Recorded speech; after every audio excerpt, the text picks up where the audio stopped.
이 글은 새해 초 윤석열 대통령이 직접 만년필을 들고 밤새 작성한 국민께 드리는 글입니다. 국민 여러분, 새해 좋은 꿈 많이 꾸셨습니까?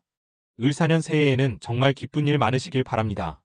저는 작년 12월 14일 탄핵 소추되고 나서 혼자 생각하는 시간을 많이 갖게 됐습니다.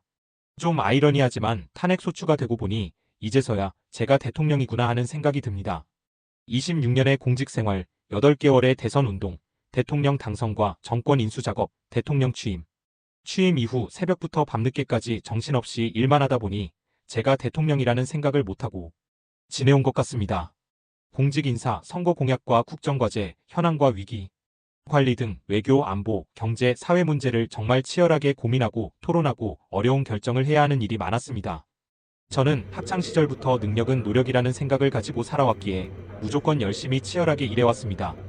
대통령답게 권위도 갖고 휴식도 취하고 하라고 조언하는 분도 많이 계셨지만 취임 이후 나라 안팎의 사정이 녹록지 않았습니다. 글로벌 안보 및 공급망 위기, 고물가, 고금리, 고환율의 외생적 경제 위기가 닥쳐왔습니다.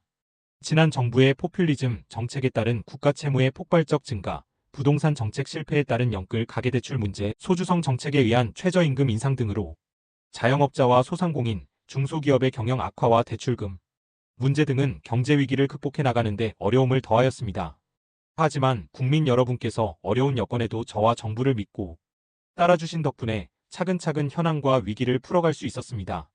징벌적 과세 정책을 폐기하고 시장 원리에 충실하게 부동산 정책을 펴온 결과 주택 가격을 안정적으로 관리하고 글로벌 중추국가 외교와 경제를 연결하여 해외 시장을 개척하고 수출에 노력한 결과 지난해 역대 최대 수출 실적을 달성하고 우리보다 인구가 2.5배 많은 일본을 거의 따라갔습니다. 1인당 GDP는 지난해 일본을 추월했고요. 한미동맹의 핵기반 업그레이드와 포괄적 전략동맹 강화 그리고 한일 관계 정상화를 통한 한미일 삼국협력 체계는 우리 경제의 대외신 인도를 든든하게 뒷받침해 주었습니다.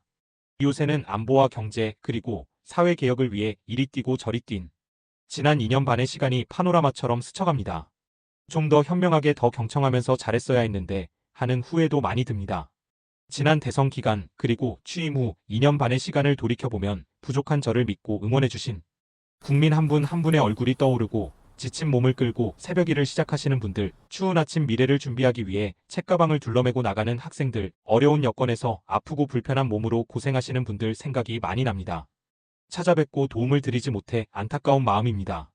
부지런히 돌아다니고 일하다가 이렇게 직무정지 상태에서 비로소 내가 대통령이구나라는 생각을 하게 되는 것은 이러한 안타까움 때문이 아닌가 싶습니다. 이번 직무정지가 저의 공직생활에서 4번째 직무정지입니다.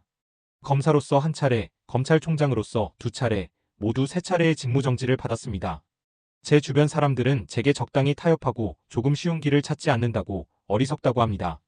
어리석은 선택으로 직무정지를 받다 보면 가까운 사람들이 등을 돌리고 외로움을 느낄 때도 있지만 시간이 지나면 오해도 풀리고 많은 분들의 응원과 격려가 힘이 되었습니다. 늘 저의 어리석은 결단은 저의 변함없는 자유민주주의와 법치주의에 대한 신념이었습니다. 자유민주주의 아닌 민주주의는 가짜 민주주의이고 민주주의의 이름을 빌린 독재와 전체주의입니다.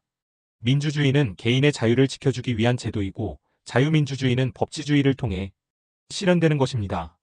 또 우리 공동체 모든 사람들의 자유가 공존하는 방식이 바로 법치입니다. 법치는 자유를 존중하는 합리적인 법과 공정한 사법관에 의해 실현됩니다. 법치주의는 자유민주주의의 핵심 요소입니다. 자유민주주의는 경제에 있어 자유시장 경제 원리와 결합하여 자율과 창의를 통해 우리의 번영을 이루어내고 풍부한 복지와 연대의 재원을 만들어내며 번영의 선순환을 만들어냅니다. 우리나라는 부존자원이 없지만 훌륭한 인적자원을 가지고 있고 개방적이고 활발한 국제교역을 통해 발전해왔습니다. 오늘날 세계는 안보, 경제, 원자재 공급망 등에서 모든 나라들이 서로 복잡한 관계를 맺고 있습니다. 우리의 번영을 지속하고 미래 세대에 이어주려면 자유와 법치의 가치를 공유하는 국가들과의 연대가 특히 중요합니다. 물론 우리에게 적대적인 공격을 하지 않는 국가는 체제와 가치가 다르더라도 상호 존중과 공동이익의 추구라는 현실적인 측면에서 협력해야 합니다. 하지만 체제와 지향하는 가치가 우리와 다르고 우리에게 적대적인 영향력 공세를 하는 국가라면 늘 경계하면서 우리의 주권을 지키고 훼손당하지 않도록 해야 합니다. 외부의 주권 침탈 세력의 적대적 영향력 공작을 늘 경계해야 하는 것입니다. 그렇게 해야 그런 세력의 영향력을 차단하고 우리를 만만히 보지 않도록 하면서 상호 존중과 공동 이익을 실현할 수 있는 것입니다. 우리가 경계하고 조심해야 공동 변형과 평화를 누릴 수 있는 것입니다. 제2차 세계대전 이후 유엔이 설립되고 어떤 사유이든 분쟁을 군사 공격과 전쟁으로 해결하는 것은 국제법상 금지되고 방어 목적 이외 전쟁은 금지되었습니다. 총칼로서 피를 흘리는 군사 공격과 전쟁 도발은 국제법상 금지되었으므로 강대국이라 하더라도 외교상 큰 부담으로 작용하게 되어 총칼을 쓰지 않는 회색지대 전술이 널리 사용되게 된 것입니다. 허위선동의 심리전, 정치인 매수와 선거 개입 등의 정치전, 디지털 시스템을 공격하는 사이버전, 군사적 시위와 위협을 보태어 시연하는 하이브리드 전술이 널리 쓰이게 된 것입니다. 국가기밀 정보와 핵심 산업기술 정보의 탈취와 같은 정보전도 하이브리드전에 포함됩니다. 그래서 현대적 신흥 안보는 군사 정치 안보를 넘어서 경제 안보, 보건 환경 안보, 에너지 식량 안보, 첨단 기술 안보, 사이버 안보, 재난 안보 등 매우 포괄적이고 다양합니다. 군사 정치 안보는 정보 보호, 보안과 각종 영향력 공작 차단을 포함합니다. 군사 도발과 전쟁은 상대국의 주권을 침탈하는 정치 행위인데 국제법이 금지하는 군사 도발과 전쟁을 하지 않고 공격과 책임 주체도 뚜렷이 드러나지 않는 다양한 회색지대, 하이브리드전을 주권 침탈의 수단으로 사용하는 것입니다. 특히 권위주의 독재 국가, 전체주의 국가는 체제 유지를 위해 주변국을 비롯한 많은 국가들을 속국 내지 영향권 하에 두려고 하고 있습니다. 국내 정치 세력 가운데 외부의 주권 침탈 세력과 손을 잡으면 이들의 영향력 공작에 도움을 받아 정치권력을 획득하는 데 유리합니다. 그러나 공짜는 없습니다. 우리의 핵심 국익을 내줘야 합니다. 국가기밀 정보, 산업기술 정보뿐 아니라 원전과 같은 에너지 안보와 산업 경쟁력 등을 내주고 나아가 자유의 가치를 공유하는 국가들과의 연대를 붕괴시키고 스스로 외교 고립화를 자초합니다. 국익에 명백히 반하는 반국가 행위를 하는 것입니다. 이런 세력이 집권 여당으로 있을 때뿐만 아니라 국회 의석을 대거 점유한 거대 야당이 되는 경우에도 국익에 반하는 반국가 행위는 계속됩니다. 막강한 국회 권력과 국회 독재로 입법과 예산, 봉쇄를 통해 집권 여당의 국정 운영을 철저히 틀어막고 국정 마비를 시킵니다. 여야 간의 정치적 의견 차이나 견제와 균형 차원을 넘어서 반국가적인 국익 포기 강요와 국정 마비, 헌정 질서 붕괴를 밀어붙입니다. 이건 남의 나라 이야기가 아닙니다. 바로 대한민국의 현실입니다. 어떤 정치 세력이라도 유권자의 눈치를 보게 되어 있어 무도한 패악을 계속하기 어렵지만 선거 조작으로 언제든 국회 의석을 계획한 대로 차지할 수 있다든가 행정권을 접수할 수 있다고 자신한다면 못할 일이 뭐가 있겠습니까? 우리나라 선거에서 부정선거의 증거는 너무나 많습니다. 이를 가능하게 하는 선관위의 엉터리 시스템도 다 드러났습니다. 특정인을 지목해서 부정선거를 처벌할 증거가 부족하다 하여 부정선거를 음모론으로 일축할 수 없습니다. 칼에 찔려 사망한 시신이 다수 발견됐는데 살인범을 특정하지 못했다 하여 살인사건이 없었고 정상적인 자연사라고 우길 수 없는 것입니다. 정상적인 법치국가라면 수사기관에 적극 수사 의뢰하고 모두 협력하여 범인을 찾아야 하는 것입니다. 선거소송의 투표함 검표에서 엄청난 가짜 투표지가 발견되었고 선관위의 전산 시스템이 해킹과 조작의 무방비이고 정상적인 국가기관 전산 시스템의 기준에 현격히 미달한데도 이를 시정하려는 어떠한 노력도 하지 않을 뿐 아니라 발표된 투표자 수와 실제 투표자 수의 일치 여부에 대한 검증과 확인을 거부한다면 총체적인 부정선거 시스템이 가동된 것입니다. 이는 국민의 주권을 도둑질하는 행위이고 자유민주주의를 붕괴시키는 행위입니다. 자유민주주의와 법치주의를 지향하는 정상적인 국가라면 선거소송에서 이를 발견한 대법관과 선관위가 수사 의뢰하고 수사에 적극 협력하여 이런 불법 선거 행위가 일어났는지 철저히 확인해야 하는 것입니다. 그럼에도 이를 은폐하였습니다. 살해당한 시신은 많이 발견됐는데 피해자 가족에게 누가 범인인지 입증 자료를 찾아 고소하여 처벌이 확정되지 않는 한 살인사건을 운운하는 것을 음모론이라고 공격한다면 이게 국가입니까? 디지털 시스템과 가짜 투표지 투입 등으로 이루어지는 부정선거 시스템은 한 국가의 경험 없는 정치 세력이 혼자 독자적으로 시도하고 추진할 수 있는 일이 아닙니다. 잘못하다가 적발되면 정치 세력이 붕괴될 수 있습니다. 혼자서는 엄두도 내기 어려운 일입니다. 기껏해야 금품살포, 이권거래, 여론조작 등일 것입니다. 하지만 투개표 부정과 여론조사 조작을 연결시키는 부정선거 시스템은 이를 시도하고 추진하려는 정치 세력의 국제적 연대와 협력이 필요함을 보여줍니다. 투개표 부정선거 시스템은 특정 정치 세력이 장악한 여론조사 시스템과 선관위의 확인, 거부 및 은폐로 구성되는 것입니다. 살인범을 특정하지 못해서 살인사건을 음모론이라고 우기는 여론 조성 역시 투개표 부정선거 시스템의 한 축을 구성합니다. 국민 여러분께서 아시는 바와 같이 이게 우리나라 현실이라면 지금 이 상황이 위기입니까? 정상입니까? 이 상황이 전시 사변에 준하는 국가비상사태입니까? 아닙니까? 전시와 사변은 우리 국토 공간 위에서 벌어지는 물리적인 상황, 즉 하드웨어의 위기 상황이라면 지금 우리의 현실은 우리나라의 운영 시스템과 소프트웨어의 위기 상황인 것입니다. 헌법 66조는 대통령은 국가원수로서 국가를 대표하며 국가의 독립, 영토의 보전, 국가의 계속성과 헌법을 수호할 책무를 진다고 되어 있습니다. 쉽게 말하면 대통령에게 대한민국의 하드웨어를 지키고 운영체계와 소프트웨어를 수호하라는 책무를 부여한 것입니다. 거대 야당이 국회 독재를 통해 입법과 예산을 봉쇄하여 국정을 마비시키고 위헌적인 법률과 국익에 반하는 비정상적인 법률을 남발하여 정부에 대한 불만과 국론 분열을 조장하고 수십 차례의 줄탄핵으로 잘못 없는 고위공직자들의 직무를 정지시키고 심지어는 자신들의 비리를 수사하고 감사하는 검사와 감사원장까지 탄핵하고 자신들의 비리를 덮는 방탄 입법을 마구잡이로 추진하는 상황은 대한민국 운영체계의 망국적 위기로서 대통령은 이 운영체계를 지켜낼 책무가 있습니다.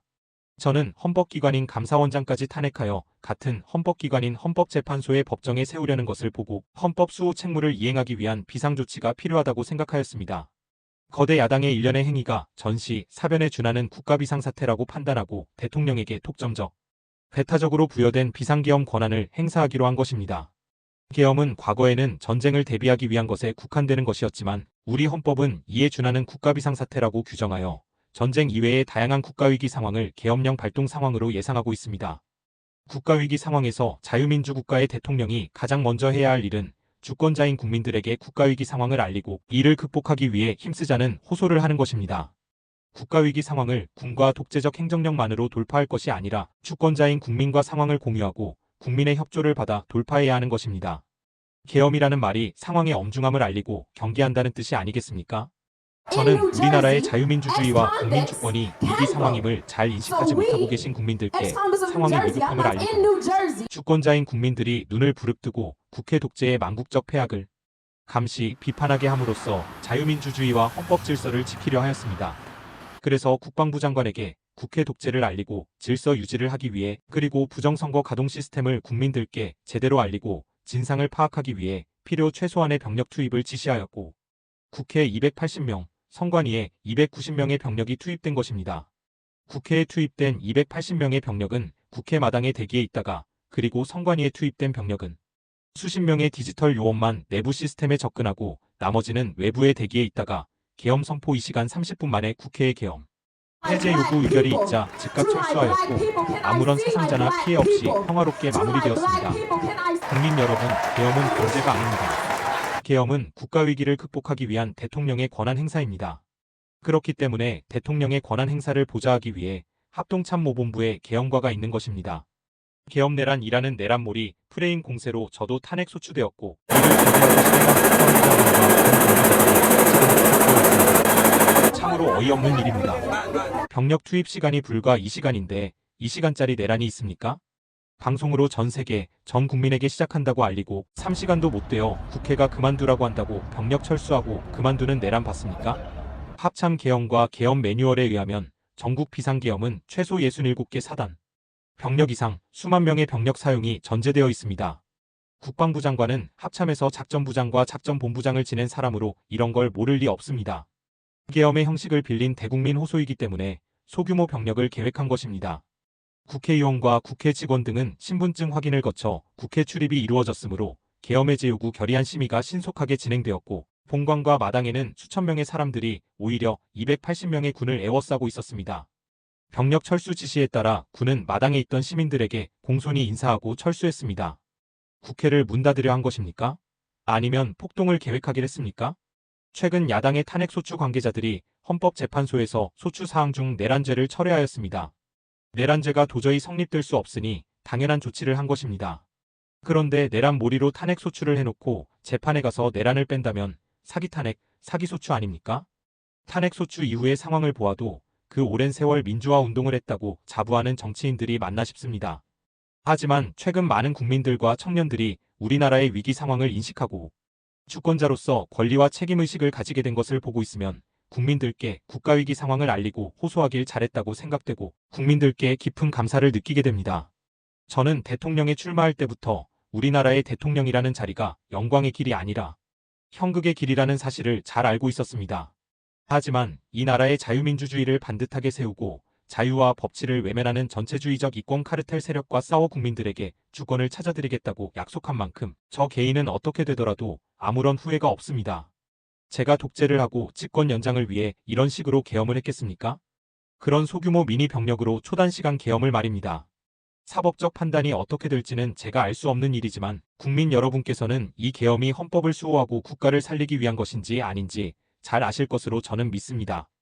과거에는 대통령의 독재에 국회의원들이 저항하고 민주화 투쟁을 했다면 세계 어느 나라 헌정사에서도 유례가 없는 막가파식 국회 독재의 폐악에 대해 헌법 수호 책무를 부여받은 대통령으로서 당연히 저항하고 싸워야 하는 것입니다. 국가 기능을 정상화시키고 자유민주주의를 지키기 위해서입니다. 수사권 없는 기관에 체포영장이 발부되고 정상적인 관할이 아닌 법관 쇼핑에 의해서 나아가 법률에 의한 압수수색 제한을 법관이 임의로 해제하는 위법 무효의 영장이 발부되고 그걸 집행한다고 수천 명의 기동경찰을 동원하고 1급 군사시설 보호구역을 무단 침입하여 대통령 경호관을 영장 집행 방해로 현행범 체포하겠다고 나서는 작금의 사법 현실을 보면서 제가 26년 동안 경험한 법조계가 이런 건지 어처구니가 없습니다. 자유민주주의를 경시하는 사람들이 권력의 칼자루를 쥐면 어떤 짓을 하는지 우리나라가 지금 심각한 망국의 위기 상황이라는 제 판단이 틀리지 않았다는 씁쓸한 확신이 들게 됩니다. 자유민주주의와 법치는 동전의 양면입니다. 자유민주주의를 실현하는 법치는 형식적 법치, 꼼수 부리는 법치가 아닙니다. 이런 법치는 인민민주주의 독재, 전체주의 국가에서 자유를 억압하기 위해 악용되는 법치입니다. 법은 자유민주주의 헌법 정신을 실현하기 위해 만들어져야 하고 일단 만들어진 법은 다수결의 지배가 아니라 소수자 보호와 개인 권익 보호에 철저를 기해야 하는 것입니다. 우리나라 좌파 운동권도 자신들이 주류가 아닐 때는 이러한 법치주의의 보호에 기대왔지만 국회 절대 다수 의석을 차지한 다음에는 실질적 법치보다 다수결의 민주가 우선하며 법치 국가적 통제보다 민주적 통제를 앞세우고 있습니다. 저는 검찰총장 시절 민주당 정권의 이런 무법적 폐악을 제대로 겪었습니다. 이렇게 되면 법률가, 법조인은 정치 권력의 하수인으로 전락하는 것입니다. 하지만 국민 여러분 힘내십시오.